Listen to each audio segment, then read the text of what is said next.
Little flare dance before for Louise. She really liked it. Welcome to QAV, everybody. This is episode 443. We're recording this on Monday, the 25th of October, 2021. With me, as always, my Yoda, Tony Kynaston in Sydney. How are you, Sifu? Am I good? Good. Am I? Am I good? No, doesn't Yoda say the sentences backwards? Oh, good am I? Yes, good am I? Like that. Yeah, okay. Yeah, no, I'm great. And that's good. You enjoying your freedom down there in Sydney? Starting to, yeah. Yeah, Good stuff. it's a real desensitisation process. I'm sort of slowly getting out there in the world again. But it's quite confronting. No one's wearing masks. Everyone's doing their thing.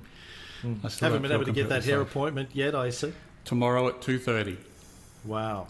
Okay. Yeah. Big day. Big I day.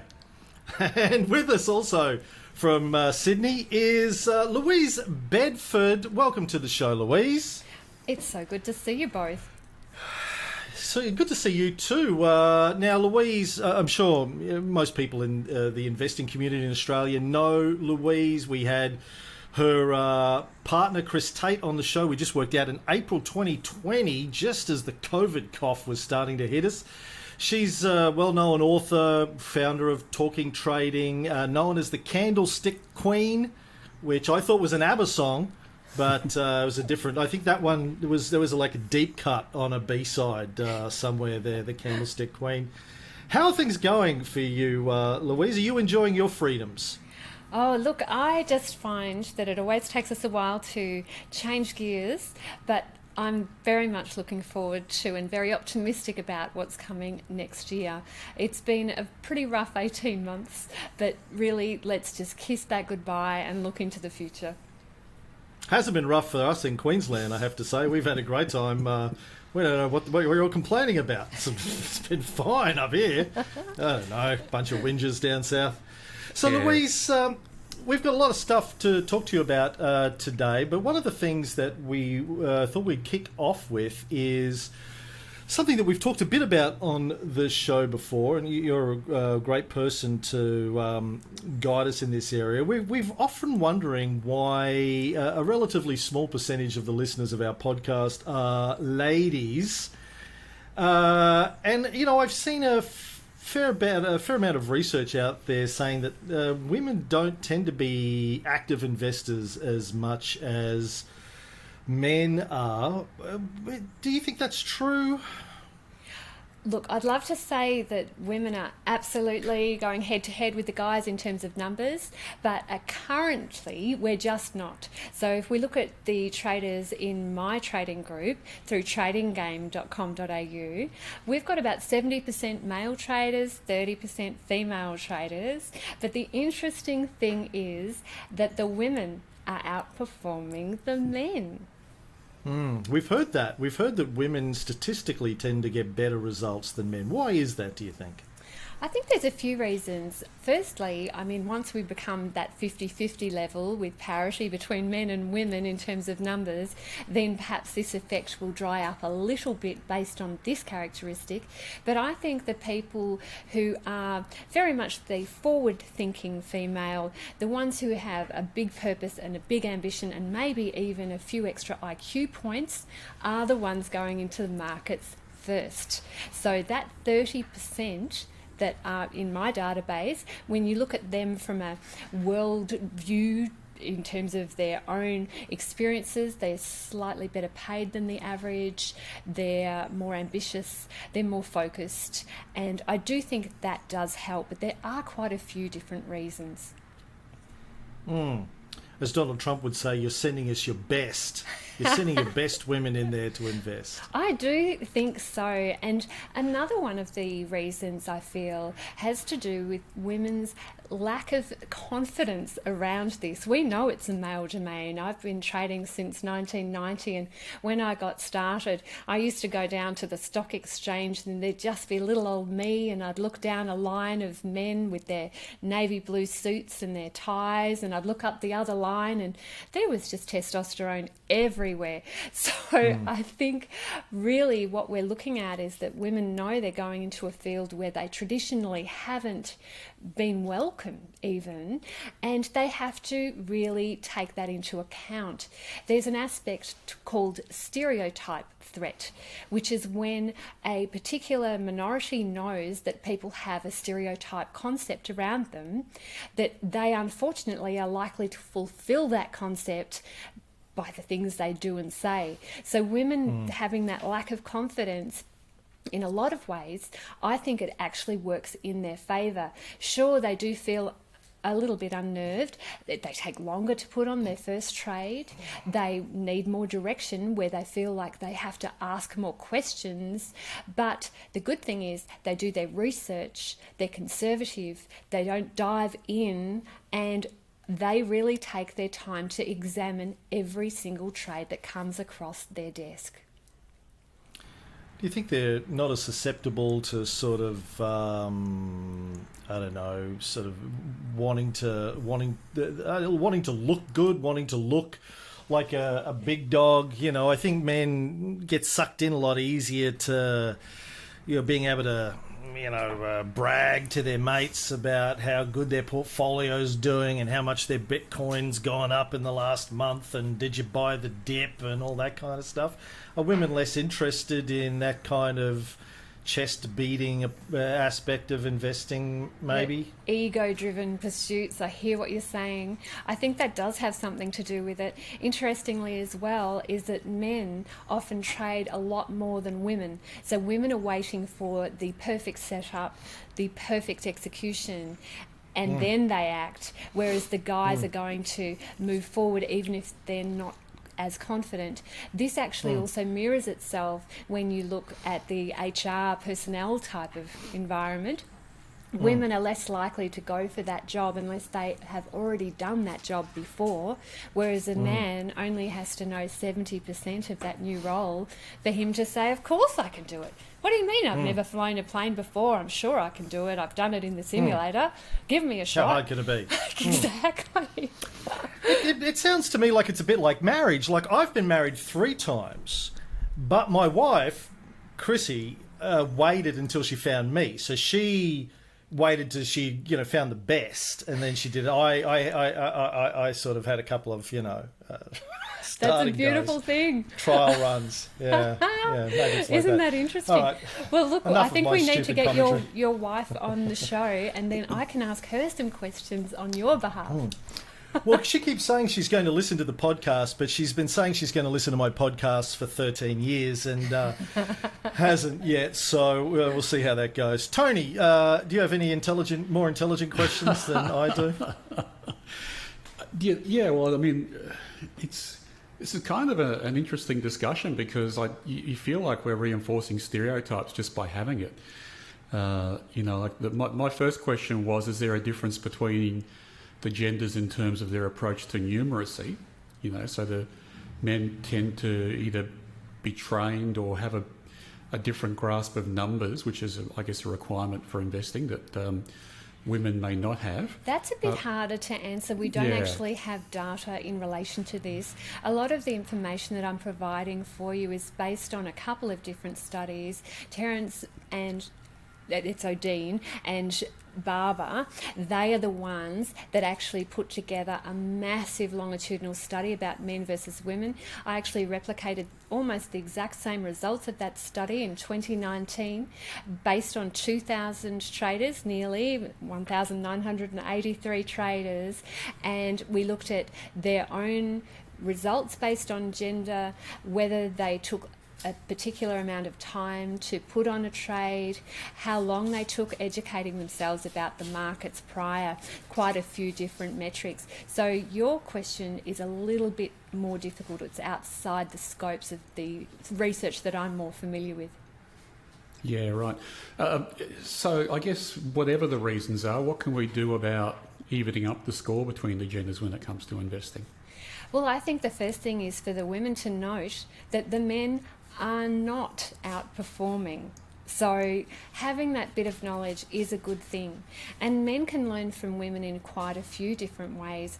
The guys that I have a look at so many trading plans, I've literally looked at thousands of trading plans, and the guys who actually take their time, have a little bit more, I guess, of a breath, of a pause before they dive on in, they're the ones who end up on top. So I don't think it's necessarily a question of one gender being better than another. I don't think it's a war or men versus women. I think it is who you are. The people with the best self-knowledge are the ones who come out on top. The people with the best self-knowledge. What do you mean by that exactly? Usually, the people who have done the most self-work are the ones who make the most money. Currently, I'm training a recovered alcoholic. He had his last drink, I'd say 30 years ago, but because of his past, he has got such a strong background with knowing who he is, knowing his flaws, knowing his strengths, knowing the areas that can act as a trigger for impulsive behaviour, understanding where that obsessive compulsive drive comes into it, that his trading results are so pure. And I see it time and time again. The people who know the most about themselves, who understand themselves, are the ones who have the bank balances that just keep on growing and growing. So it's almost not a gender thing, but much more a resistance to an impulse thing. And habit forming, I think, also. So often with habits, we're trying to develop good, healthy habits, but why are we trying to do that? The way that I think of it is that we're trying to develop those habits so that we can free up mental resources, so that when we get a shock from the markets, or if there's something that requires creative thinking, we have enough bandwidth to be able to process that extra stimulation. So I've got a couple of degrees. Does that help me trade the markets? No. But I can tell you what it does do is it makes you feel like you can do things. And that can be difficult, because the halo effect for medicos, for engineers, for people who think they know what they're doing in their own occupation, can infiltrate into the share market. People's egos can take over, and before you know it, you've got a medico having put on 5 trades saying that they rule the world. So we do have to watch that as well. Yeah, good. So I just have a question about terms here. So when you talk about trading, how do you define that term? Anybody putting any money into the market. So it can be that you're a longer term investor, it can be that you're in a position for 5 years, or it could be somebody, I personally don't day trade, and there isn't as much money in day trading, let's face it, but some people do like that short term end of the market. Interestingly, the facts show that that medium term level tends to derive the most profit. The medium term, so like what would be the average holding for a medium term investor? Between 12 weeks and about 30 weeks, that would be considered medium term. The boundaries are somewhat fuzzy, there is no doubt, but if you look at that, I think that'll give you a good perspective. The short-term trading, looking at everybody's results as they come across my computer screen, I can see with short-term trading, some people hold a position for 4 hours and maybe up to 2 weeks. That could be considered short-term. And of course, the longer term would be over that 40-30 week mark.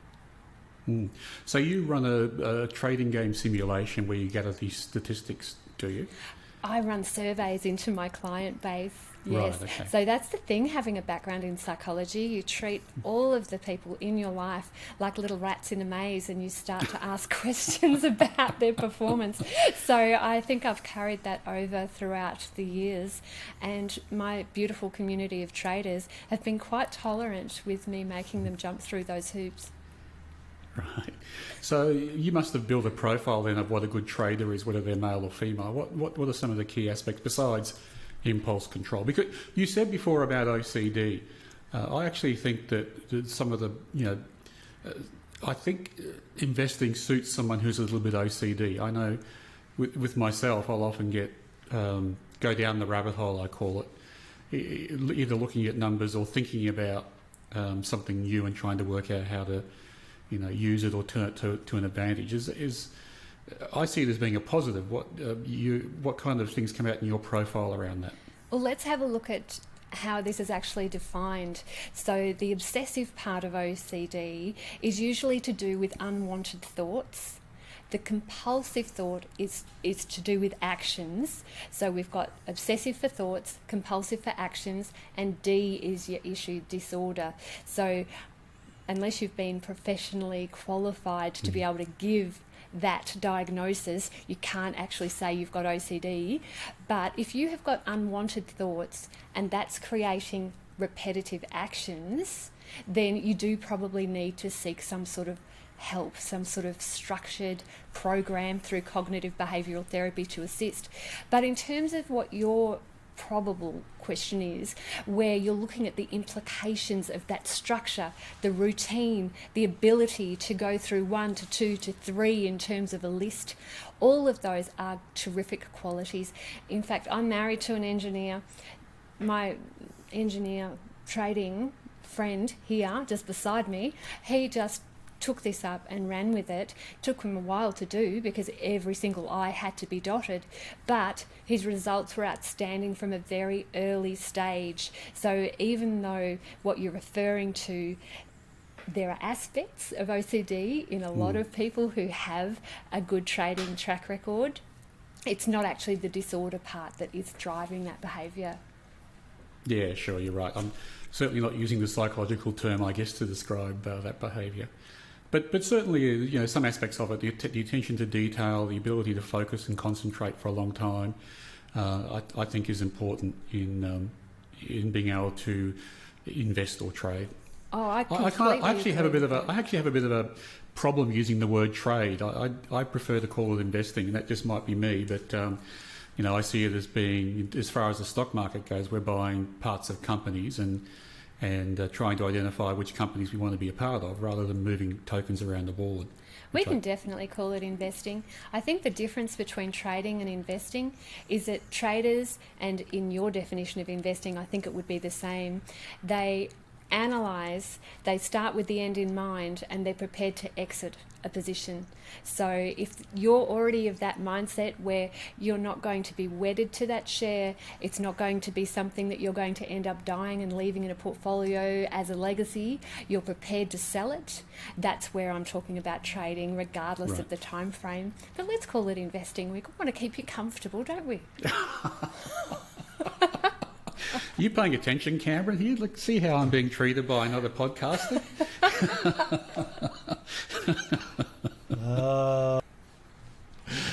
Sorry, I did interrupt you before, Louise. What are some other aspects of that make a good investor/trader that you've been able to profile over the years? One of the major concepts behind successful traders is that they have a persistence and a willingness to just jump through those hurdles.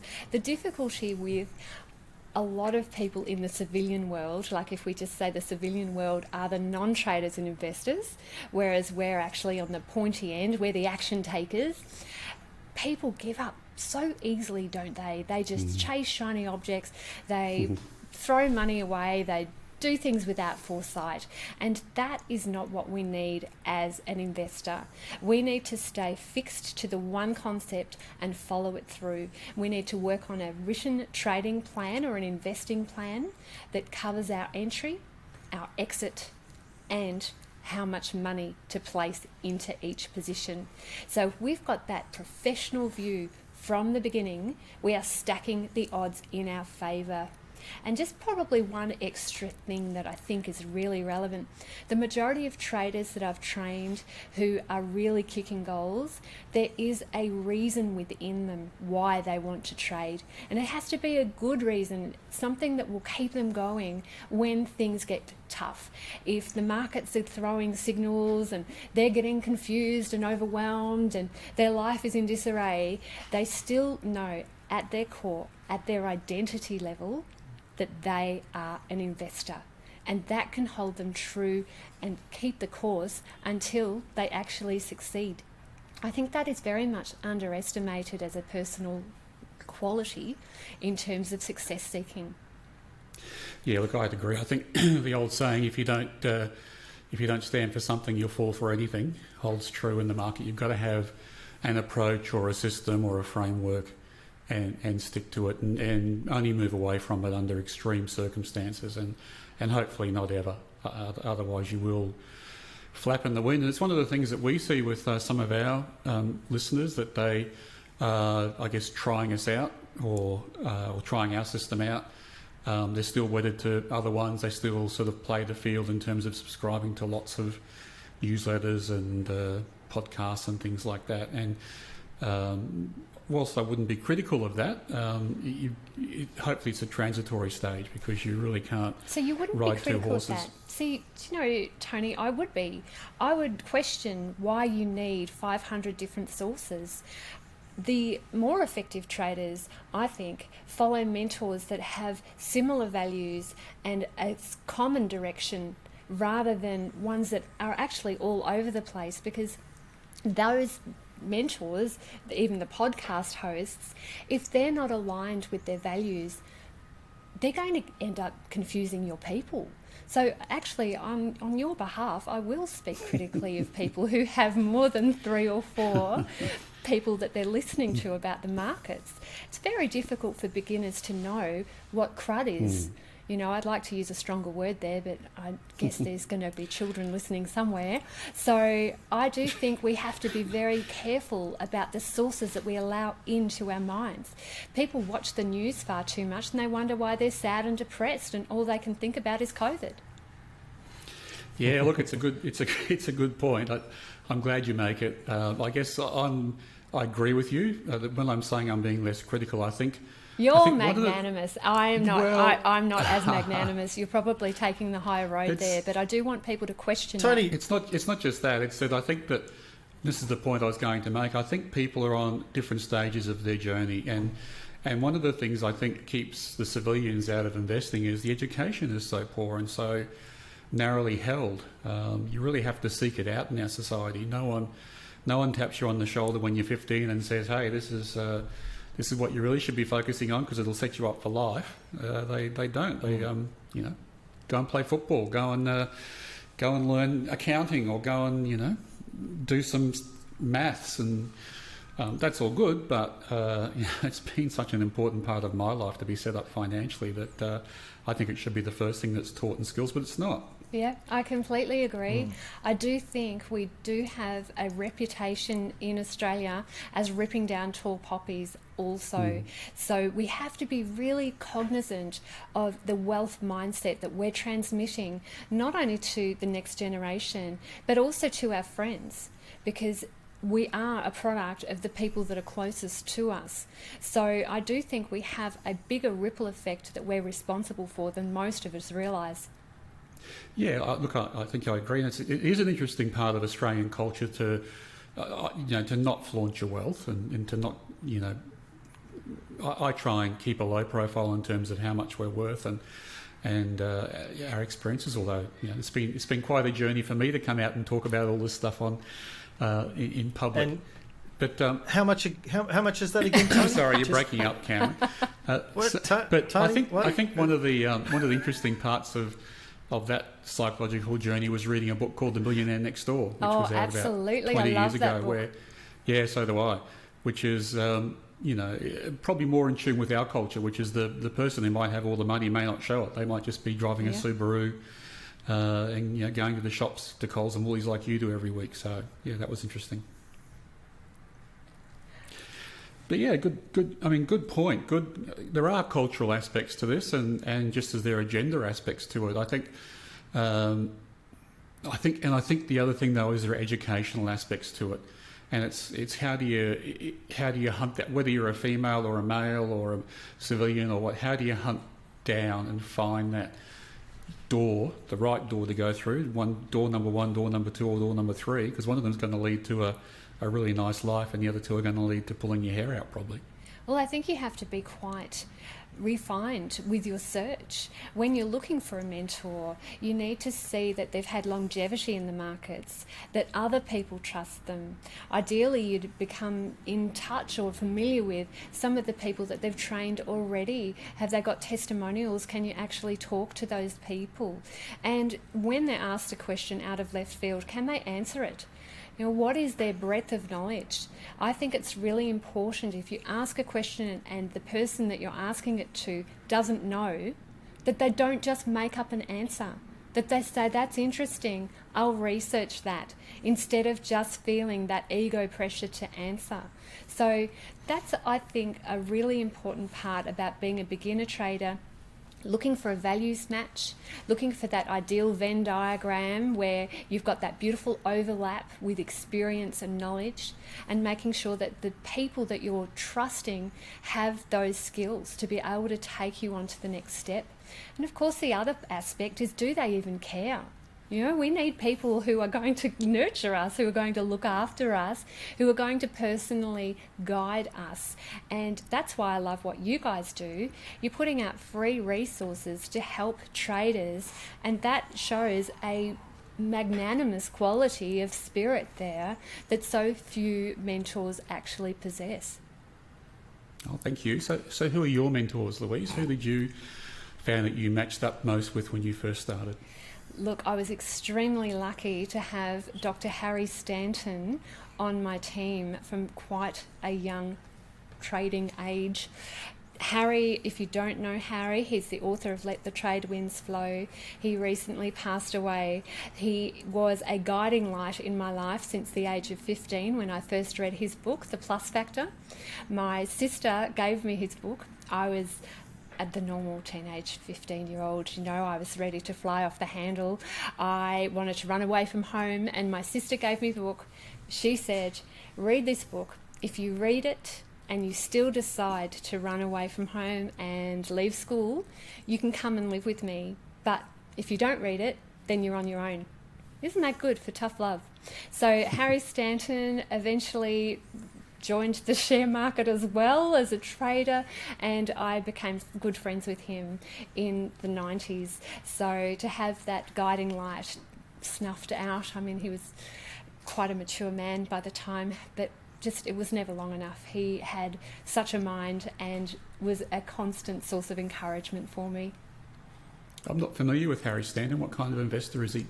He loved options, he traded with candlesticks, but he definitely had that medium-term type of view as well for his standard portfolio. He's a psychologist that helped high-performance people, so whether it be traders or Olympians, he helped people quit smoking. He just had such a wealth of knowledge. And his book, Let the Trade Winds Flow, what a spectacular book, and what an honour it was for me to be able to rewrite that book for and with him just in the last few years. So that is one of my, I feel, big life work goals, to have helped a mentor. That's lovely. Lovely to hear your passion, Louise, too. It's fantastic. That's good. Yeah. Who have you got for mentors? Tony comes to me with all of his big life questions, particularly investing. Yeah, I can see that. It's little known fact. I'm Cameron's grasshopper. He keeps telling me to take the pebbles from his hand. I just can't quite get there yet. Well, it's good to know that you've got your levels there as well, that you've checked out your mentor very carefully. Yeah. No, my mentor would be Warren Buffett, Charlie Munger in the main, and then people who flow from there, from the value side of investing. Beautiful. Yeah. Can we talk a little bit about candlesticks, Louise? You know, Tony would know a lot about them, obviously, but for people like myself that are new to investing, I've never really used candlesticks. Can you give me a quick précis on how you use candlesticks? Absolutely. Well, look, we have to fix this, don't we? My goodness, Cameron, you really, as soon as we're off this call, you have to go to your next chart and switch it over to red and green candlesticks for me and have a look, because you'll see in uptrends, green is the colour of growth, and that means money's pouring into that share. People are loving it. They can't get enough of it. It's actually a depiction of emotion in that share chart, looking at those green candles. And then what about when it flips over? All of a sudden, money is bleeding out of that share chart and you've got red candles on the way down. So firstly, you've got the ability to analyse the colour, and then in a more close micro way, you've got the ability to look at specific candlestick patterns. They tell you when the sentiment is likely to change. They give you a guide when to enter a position as a retracement trade, and for short-term trading, they're a beautiful entry signal as well. So you can use them across any time frame, but ideally you're using it just as the trigger. You also want a setup to be based on weight of evidence. And Tony, why don't you use candlesticks? Oh, look, Sacrilege. Yeah, I don't. Well, my saying is, if the only people who make money out of charts are sea captains and map makers. So we do. That's not fair, because we do use a very, very simple entry and exit system that I call 3-point trend lines, which is just really looking at the high points and low points on the ranges and using those as exit and entry points. I spent a lot of time investigating technical analysis, and really found it okay, since we're being straight talking, I'll call it the astrology of the scientific world of investing. Ah, yes. A lot of hocus pocus. Well, I would like to challenge you on that. I think a lot of value investing is terrific in terms of which shares to get involved with, but technical analysis can tell you when. So you can combine the two. It doesn't have to be an either or. Be careful about that binary thinking, because that can end up depriving you of hundreds of thousands of dollars. So I would suggest you question your views on that. I would love to be able to be the one to say, question it, because there's money in there for you if you look at it in the correct way. So I think the mistakes people make with charts, and I do agree with you to some extent, is that they think that it's like tea leaves. They don't use a trading plan to guide their decisions. That investing mindset, everything they're talking about being conservative and taking their time and being very executive function oriented, all of that goes out the window, and they just go, hey, the magic of the chart. That's not where we need to be at all. This is a part of a structured, routine-based, focused method of trading, where it is more akin to that engineering mindset than it is to the astrology mindset.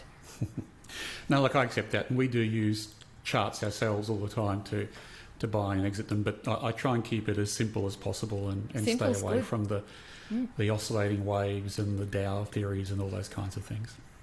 Yeah, no, I'm hearing you. I think the majority of traders who complicate things, they forget that when the markets are open, our IQ drops by about 50%.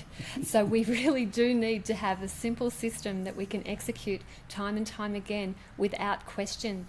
If you can maintain that as your focus, where you have that detachment from the results, and you just do the same thing again and again based on a system of entry, exit and position sizing, you're going to be in the top 5% of traders. It's always easier said than done, but listening to resources like this, that can help reinforce it time and time again. It's like vitamin C. You keep on needing to get that fix to be told you're on the right path. No, it's good. I mean, it's exactly right. I mean, the psychology of it's very important. I mean, Cameron and I were talking about it a couple of weeks ago, that he sort of moved into a new mode of thinking when he was talking about his investing, where it was more like a game rather than being emotionally attached to the money that was involved. And I think that's a really important step change in someone's progress through trading. And there's a number of step changes like that psychologically, where you do remove yourself from the bear pit, I guess, and you know, the impact that something might have if it goes against you, for example, and focus on the process and the game of it rather than the dollars involved. I think that's levels there are in investing. I think that's absolutely right. We need to stop looking at the outcome, even though that is, of course, why we're trading. And we need to look at that process and make sure that any of the variables that we change, we only change one thing at a time. So the thing I think I see a lot of traders do without that specificity of action is that they say, okay, this is wrong, this is wrong, this is wrong, I'll change it all and then I'll see what happens. Unless you have that scientific approach of changing only one thing at a time, you will end up not knowing why you made the money on the other end. Right, yeah, and I certainly think that modelling and regression testing has been a big part of my investment journey. They're very important skills to have as well, to be able to test that controlled variable and see what happens. Absolutely, and to also, when you're going through that back testing, don't switch off your emotions. Imagine if you were in that trade, how you would feel if you were stopped out at that point. Imagine how you would feel if the share kept on going up after you were out. Try and put yourself in the position. There's a concept called the post-mortem. Have you heard of that? Well, I know what post-mortems are, and certainly get a lot of those in business. Yeah, post-implementation reviews for sure. Yeah, so this is this is a technique, a game, if you like, that you can play. It's a really cool thing to do when you're involved with any project that's looming ahead of you and seems very high impact. I'll give you an example. Before I started Talking Trading, which is the podcast that I run, as you know, what we did is we got together with the team that was going to launch it and we said, imagine we are 1 year down the track. Talking Trading has just died in a screaming heap and we all hate each other's guts. Now, everybody write down on a piece of paper why, what were the preceding conditions that created this devastating impact. And it was fascinating to read because the problems that all of us revealed on our pieces of paper were exactly the things that happened. But because we'd pre-considered how to get out of that situation, that actually meant all the difference. We already had those tools available to help us overcome those difficulties. Traders should do this too. When you're starting out in a trading career, whether it's a full-time trader or whether you're just doing this on the side, have a think about, in 1 year's time, if everything goes just haywire, why would that be? Could it be because you didn't have a mentor? Could it be because you didn't listen to enough podcasts like this, so you lost the belief? And these are the three areas that it usually is: system, psychology, or maintenance. Which of those three are your weak point? And if you know it, how do you actually scaffold your way into helping yourself become the best trader you can be in that specific area? Yeah, I think maintenance is probably the most important one that people overlook a lot of. We had a listener dinner in Melbourne and I was asked what's the most important thing, and I said, you guys got to realise that you'll be doing this for the rest of your life. Yeah. And they sort of, everyone went quiet, and as it sort of sunk in that this wasn't just something they'll try for 2 weeks and then move on somewhere else. If they're serious, they've got to keep doing it every day, every week, every month, every year. And that's where burnout can come into play. You know, trading is such a high performance endeavour that I think it is subject to so many of the emotional foibles of other high performance endeavours. We think that just because it's a little thing on the side, that how hard can that be? But actually we do have to self-protect in terms of how much time we're putting in, the decision fatigue that we're encountering, and the lack of support sometimes that we can encounter. No, you got it. No, Louise, I told you, I paid you $50. You got to tell Tony he's going to be putting in more time, more effort. Don't scare him off, Louise. He's already working more now than he's worked in 20 Correct. years. Yeah, So and for less income. So Tony, you're trending well. Yeah, that pre-mortem idea is a really good one. We talked about it a couple of weeks ago, based on what Charlie Munger says about inverting things. If you want to, and his quote is, if you want to if you want to help India, first of all, work out how to hurt India. Yes. Well, you reduce the sanitation, you keep everyone in their caste system, and that tells you what you need to do to improve things. So it's a similar sort of concept of inverting. What could go wrong and how do we guard against it? And from a trading perspective, just a really quick inversion that you can do, if you've got the type of software that lets you flip your chart, if you are still long when you flipped your chart, there's a problem because you're barracking for it to go up when it's upside down. So that can be an interesting little mind check. If you can invert your charts, invert them, and then do the analysis and see what comes out of that. So you're saying be led by the analysis rather than where the chart's Yeah. going? Absolutely. Yeah. You should be detached enough to be able to take the signals that are actually occurring rather than the ones you wish were occurring. Yeah, good point. Well, I think we should wrap it up, Louise. We've got to get into some Q&A, but thank you so much for coming on. Unfortunately, I can't take your advice regarding candlesticks because you told me earlier to have one mentor and listen to him, and that's Tony. So you have to convince Tony about candlesticks, and because I just do whatever he tells me to do. And so far it works okay.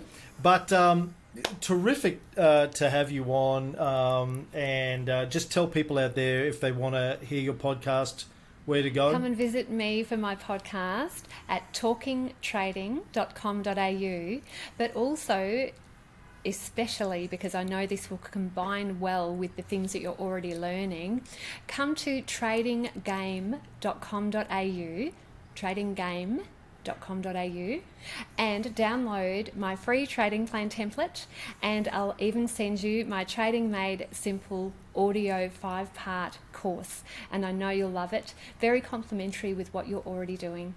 So Cameron and Tony, a lot of my traders are listening to this.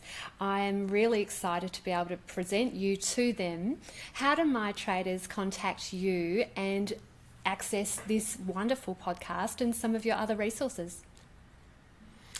Thanks, Louise. Yeah, I guess they just go to our website, qavpodcast.com.au, or search for QAV on the podcast app of their choice. And of course, QAV stands for Quality at Value, which is our system, our mantra. Or it's Latin for quid annus victorious. One of those. I don't know. I just made it up. It sounds like it should be Latin, doesn't it? I think we have to come up with a Latin something. So it's just, it sounds more highbrow than quality at value. I think I'm going to add that to my task list for this week. Yeah. All right. Well, thanks very much, Louise. Enjoy your freedoms and the rest of your afternoon. Have a nice one. Pleasure. Thanks, Louise. Look forward to having you back on sometime too.